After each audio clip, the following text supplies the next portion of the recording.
legislation, and I feel strongly about it. But the people who have the most at stake are the American people. So we need to stay focused on what these bills will mean to the people who are just looking for a little bit of breathing room, a fair chance to build a decent middle-class life, to succeed and thrive instead of just hanging on by their fingernails. It's about making sure we lower childcare costs. It's about saying let's pay our childcare workers more. It's also about understanding that a lot of these issues disproportionately affect women in the workforce, and we've seen as many as 2 million women since the beginning of the pandemic have to leave the workforce, and we want to do everything we can to protect everyone, knowing that we can do more, we can build back better. The president and vice president released 2 separate videos today doubling down on the need to pass their Build Back Better Act, otherwise known as the Reconciliation Bill. The vice president emphasized the cuts to child care costs for families after her visit to a child care center in New Jersey on Friday. Today, the Poor People's Campaign marched to the Capitol to help put a face on who the plan would benefit the most. Low-wage essential workers joined the group and gave their own personal testimonies of how poverty and low wages have impacted them. They also brought signed petitions with the names of more than 100,000 people who are demanding Congress pass the bill. Bishop Barber's group did not meet with the president today, but did get to meet with White House aides, the president, and members of the House of Representatives. Joining me now to discuss is West Virginia Poor People's Campaign co-chair Pam Garrison and a home health care worker from Phoenix, Joan Steede. Ms. Garrison, so just give us, the big picture. What were you hoping to gain by marching on the Capitol today with the voices of the low-wage workers? The need, that the people are ready. We want this. We need this. The Build Back Better would help lift up so many people and bring them out of poverty. And this isn't about a black issue or a white issue.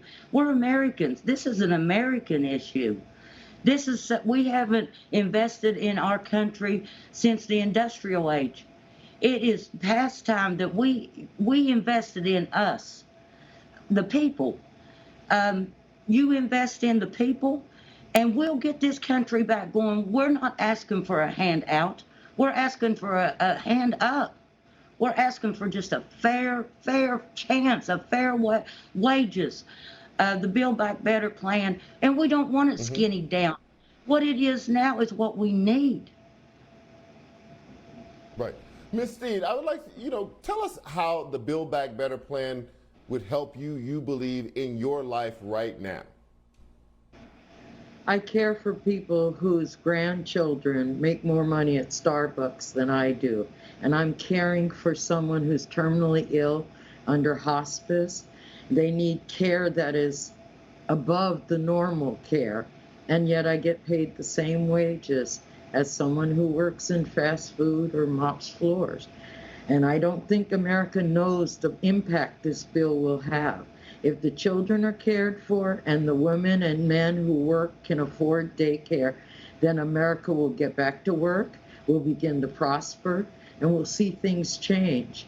Any industry, like the home care industry, where I come into your home and I care for your family member, during COVID, it is life and death. I'm putting my life on the line.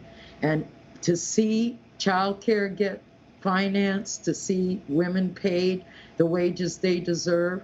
We all know that the majority of people coming into your home and caring under health care is going to be a woman, and she's going to get paid what America feels she's worth. We're worth more than what we're getting paid, and that's what Build Better Back will do. It'll pay people what we deserved 10 years ago, 5 years ago, but we'll take what we can to get caught up. America's 10 years behind on wages. We need to move forward. They've made a plan. Let's follow the plan. Let's improve America. Right. Ms. Garrison, as you were alluding to earlier, the Speaker Pelosi has signaled that they may just get rid of whole parts of the Build Back Better plan, maybe as a way of allowing more aid to go to the remaining parts. What do you say to that? I'd say no. I'd say no. We need it all. We've been needing it. It is past time. And when they start cherry picking this and that, we know who's going to get left out. It's going to be the low wage workers. It's going to be the poor. It's going to be the least of us in America. When they start cherry picking, we know who's going to get cut. The people's going to get cut. Corporations are going to do all right. They're going to make sure they take care of them, just like they always do. They did the same thing to the Affordable Care Act. They started cherry picking it to where now it's nothing to what it was when it was introduced. Ms. Steede, do you believe that the members of Congress and people in the White House actually have a sense, a hand on the pulse of the people that this would actually help? Do you believe that they're taking voices like yours into consideration when they're debating this bill and deciding whether or not they're going to vote on it, whether or not they're going to keep the whole thing or, you know, shave it down to just have pieces of it left? No, even within my state, I don't feel represented at all. I don't think they go into society and look at what's wrong and try to repair it. I think it's like almost like an automobile. The transmission has to go out before we put a new one in. We knew it was going out, and America knows low-wage workers are what keeps America going. And they don't want to raise the wage, and they don't want to lose us. But we keep compromising in America, and they have no idea what it's like every day to get up and work harder than a congressman and make 1/15 of what they make, 1/100th of what they make. This isn't about money.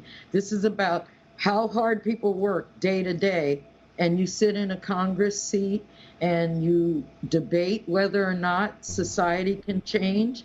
Go out in society and talk to people. You'll see what the real world is. I believe a lot of politicians are out of touch with the world. Mr. Garrison, the Poor People's Campaign was able to meet with 2 of Biden's White House aides today. How did those meetings go? They went well. They were supportive, but we have found that out in the Poor People's Campaign. We hear words, but we look for actions. We want more than just pretty words. We want to see the actions behind those words. The Build Back Better plan has, in my state, we're one of the poorest states there is. We're the last on the list for education. We're pretty much last on the list for about everything.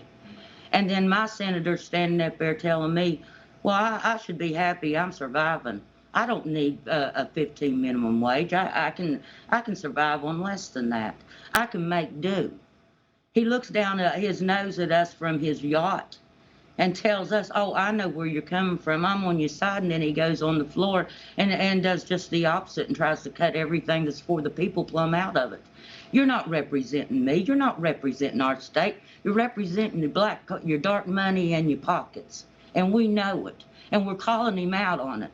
We are tired. We are done. We have suffered long enough without anything. And we want the Build Back Better plan. We want the reconciliation. We want the security of our vote. We want it all together, not piece by piece. We want it all. We deserve it all. We are the people. Pam Garrison and Joan Steede, thank you both for joining me tonight. I really appreciate your time.